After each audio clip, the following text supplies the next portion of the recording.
지난 영상에서는 코비가 최연소 3핏을 달성한 업적과 팀원들 간의 불화로 홀로 서기를 시작한 후에 플레이오프 진출에 실패한 시즌까지 살펴봤는데요. 그럼 계속 이어서 코비 브라이언트의 레전드 올타임을 마저 리와인드 해봅시다.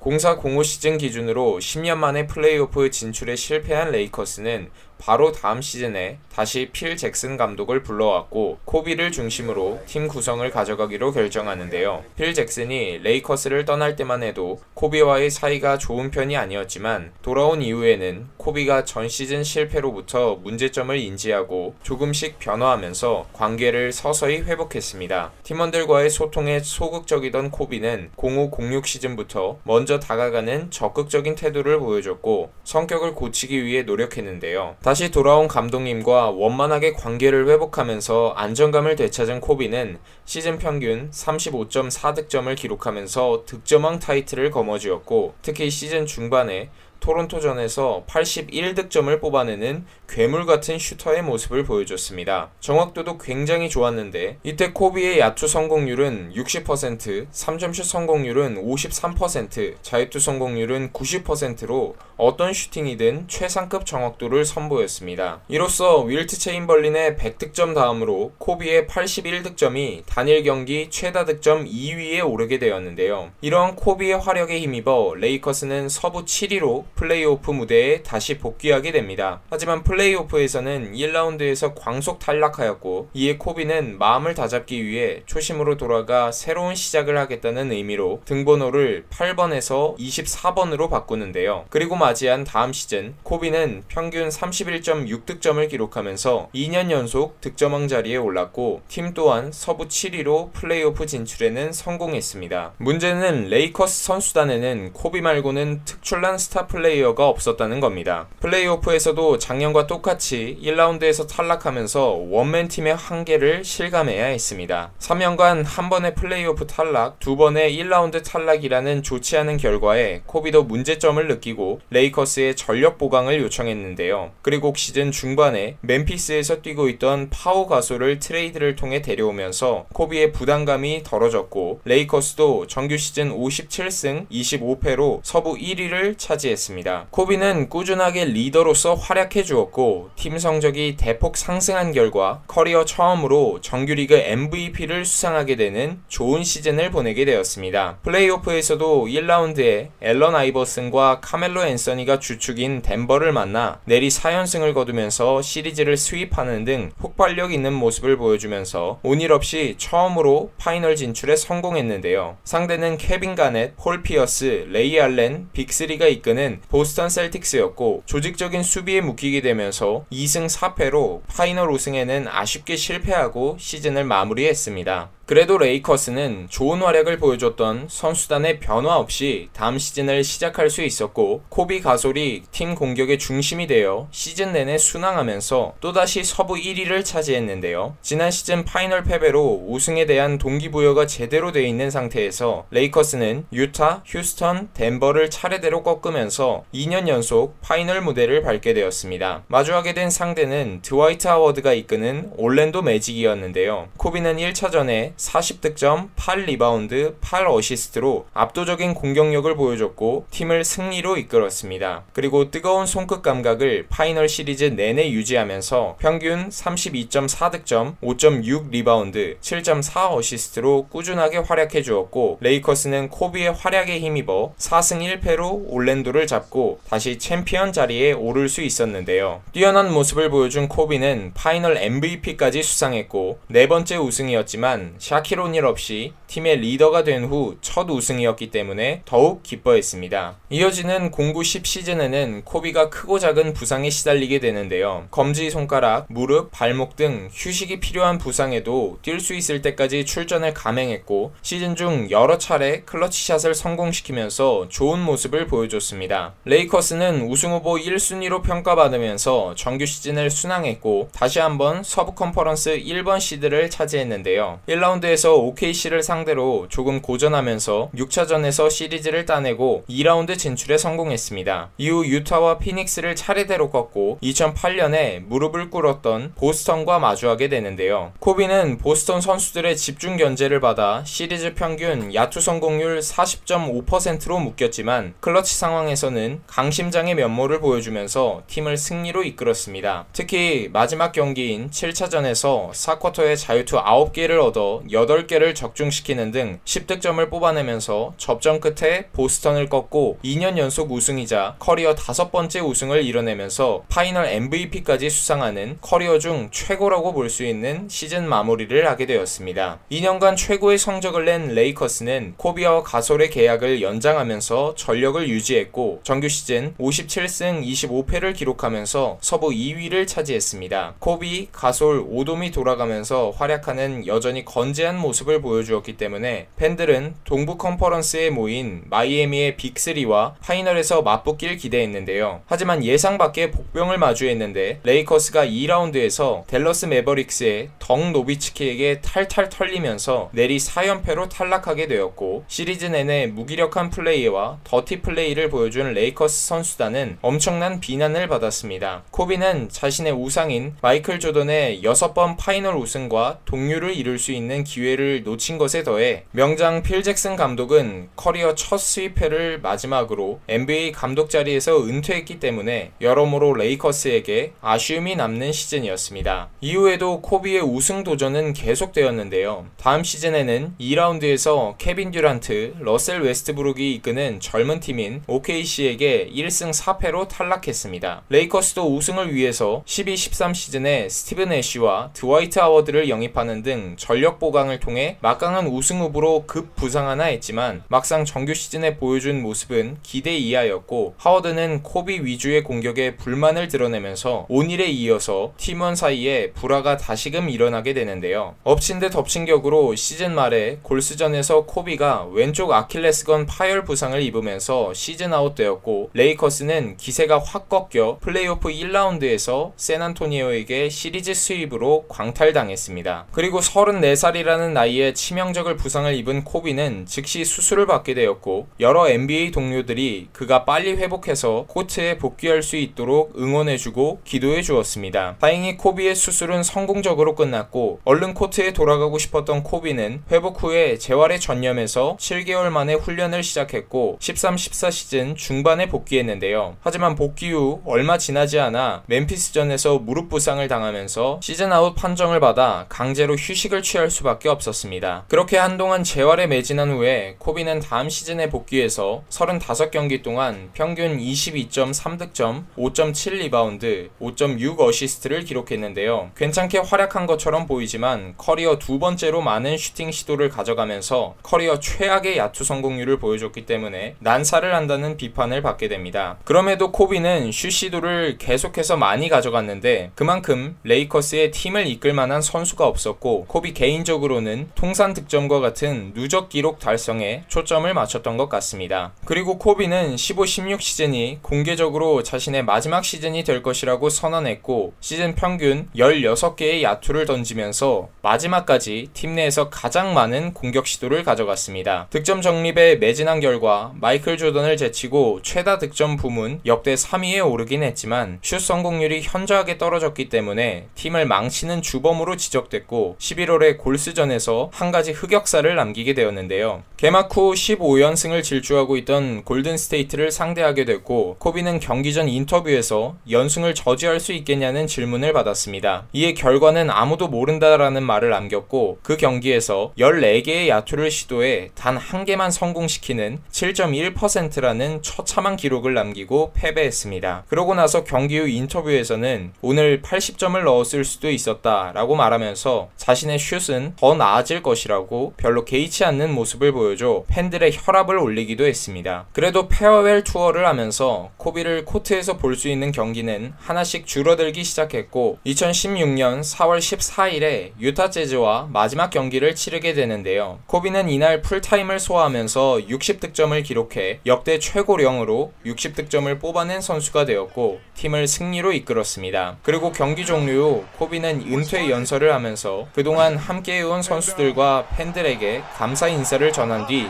이러한 말로 자신의 스피치를 끝맺었는데요.